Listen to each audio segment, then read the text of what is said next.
movie starts with a financial news report, where it was seen that a company's share had fallen from $75 to $8. Due to this, many people's shares were sold at the lowest price.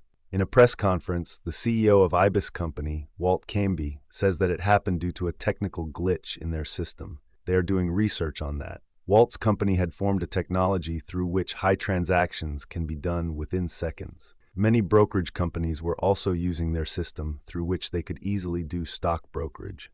On the other hand, a man was seen hosting a financial show. His name is Lee Gates. He does a show named Money Monster in which he gives stock calls and tips. He was quite famous through that show. He tells the audience to buy shares of the Ibis Company now. He had a hidden reason for that because Walt was supposed to come into his show the next day. He was going to expose the technical issue of his company at that time. Patty Fenn, studio director of that show, informs Lee that Walt had to change the plan, and he went to Geneva. He called me from Geneva yesterday. This was the 7th time that Walt rescheduled or changed his plan of giving an interview on their show. Now, instead of him, his company's chief communication officer, Diane Lester, will attend the show. Lee wasn't glad to hear that, but Diane pesters him to go on with the show. He later agrees. A young guy named Kyle Budwell was seen in the scene. He works as a delivery man. He had come to the studio to deliver 2 boxes. Even the security guard knew him. He doesn't search him and lets him get in. Lee starts his show with a dance performance with his backup dance artists. As soon as he started the show Is Money Monster. Kyle reached the setup and fired a gun. Hearing Ga unshot, Petty closes the light. Kyle puts the gun to Lee's head and asks Petty to turn the lights on. Turn the cameras on, Patty! Turn them on! Otherwise, he will kill Lee. Petty turns the lights on and Kyle asks Lee to open the box that he had gotten. He opened it and saw a bomb vest. Kyle asked him to wear it. Lee was too afraid to deny. Lee wore that vest. Kyle had control of that bomb vest also. Petty was concerned about other crew members except herself, the cameraman, and the sound technician. She asked all others to leave the studio. The live was still going on. Lee tried to calm Kyle, but he was frustrated. He spoke live that he has a gun, but the real criminals are these people who do such shows and earn in crores while making common people buy stocks and shares. The government also doesn't take any action on them, as the entire system is corrupted.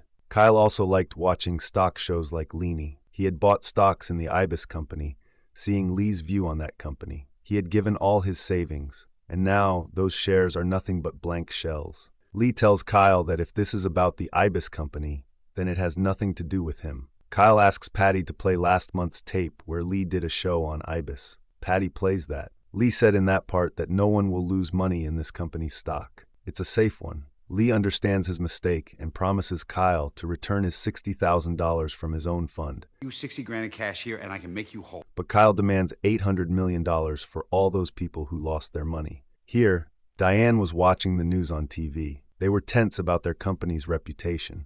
If Kyle shoots at Lee, their company's reputation will be entirely destroyed. Diane contacts Walt's personal assistant and finds out his jet was last seen in Hong Kong. He has been missing since then. Diane comes to do a live show without her superior's permission and assures Kyle that all this happened due to a technical glitch. But even Diane couldn't tell clearly how the glitch happened, which made Kyle more furious. He shot at the screen. Diane asked Patty what happened at the studio. Patty angrily tells her that he shot at the screen, heeding your false story. Patty told her to find out the truth as soon as possible. Diane went to the director of the company and told him they need to go before the media with the truth. But the director refused to do anything before the arrival of Walt. Diane also doubts the company now. At the studio, Lee told Kyle that, as his recommendation had made such a loss for him, he would cover it. He asks everyone to buy shares of the Ibis Company. If they buy stock, the price will automatically rise up and the matter will be sorted. But due to the heavy pressure of selling,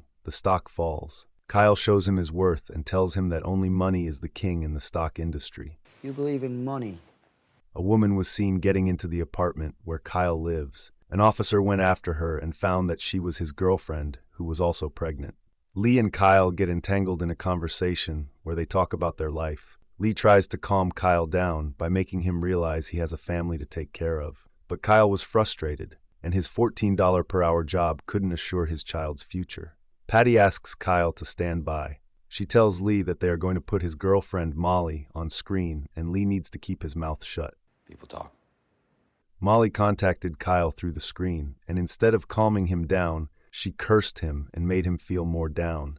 She screams at him and tells him he is a loser and that he should kill himself. Even Molly was frustrated as a 7-month pregnant woman. But you're not a man. You're a bitch. Diane was at the airport with her assistant, and at that time, she got a call from a man named One John. He is a quantitative analyst whom she was trying to contact to understand the issue of algorithms. How the algo works. He had developed that algorithm. He assures her that he has developed it in such a way that there can't be any issue, except that someone has manually put false information into it. The algorithm or math can't go wrong. It's all about human fingerprints. He gives her a clue that her boss was missing and that her boss couldn't find $800 million. He hangs up, saying he doesn't want to get involved in the mess. Walt's jet landed by that time. Walt and Diane were in a relationship.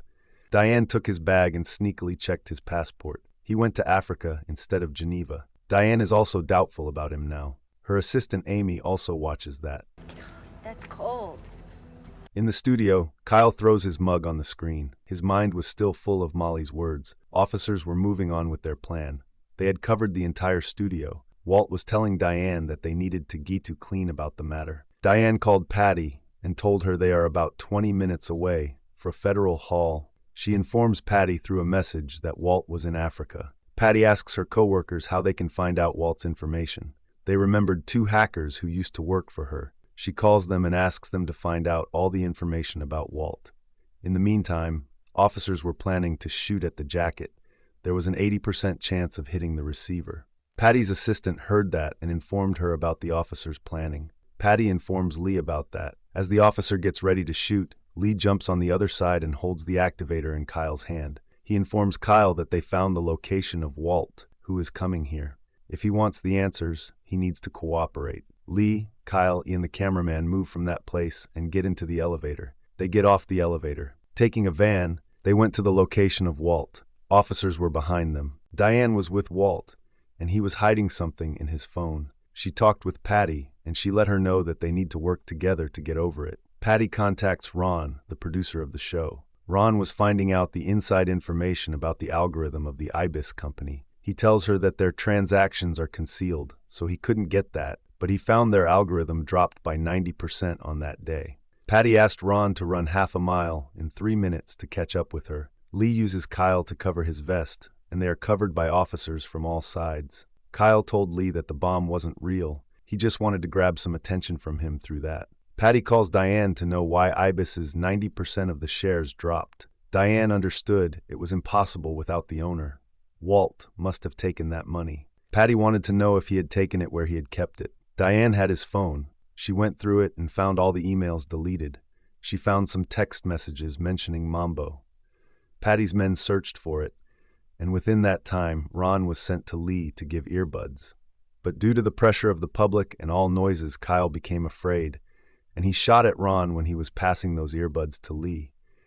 Lee took that device and came in contact with Patty. Patty directed him and informed High FM everything. Lee held the situation and took control. They went to the Federal Hall where Walt was staying. Walt saw that live and blamed Diane for breaking her trust. Diane also blamed him. Lee caught up to Walt before he could flee. Officers were also there. They cleaned up the place and made everyone leave, including Diane. Kyle started his questions about the stock drop issue. Walt was bluffing about the same glitch thing.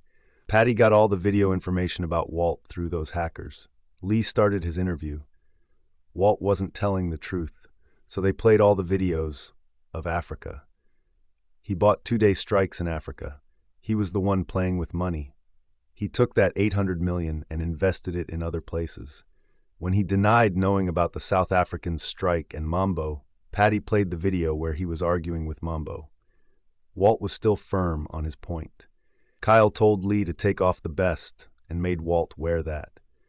Walt was arguing that he didn't steal anything, nor did he do anything unlawful. No one questioned him when they were making a profit out of this business. Kyle put pressure on him about triggering the bomb, and thus he accepted the truth. He was wrong. Kyle's fight was over. He wanted to hear him accept his fault. He triggered that button, and Lee tried to stop him. Officers shot at Kyle, right in the middle of his chest. Lee rushed to him, but was stopped by the officers. Kyle died on the spot. Lee asked to call a doctor for him, but he was dead by then. Lee punched Walt. Everyone went back to their usual work as if it were a movie. After some time, Lee was seen watching that day's news on television. He saw an interview with his cameraman, Lenny, who was asked why he didn't leave the spot even though he had the option to do so. He replied that he can't leave work until his director says so. Patty comes there. Lee was at the hospital as Ron was shot back then. He went through surgery, but he is okay now. Patty brought food for herself and Lee. This hostage rescue issue even increased their ratings. They watched Kyle on the news and became sad for him. The movie ended with them watching the news about the downfall of the Ibis Company and Walt.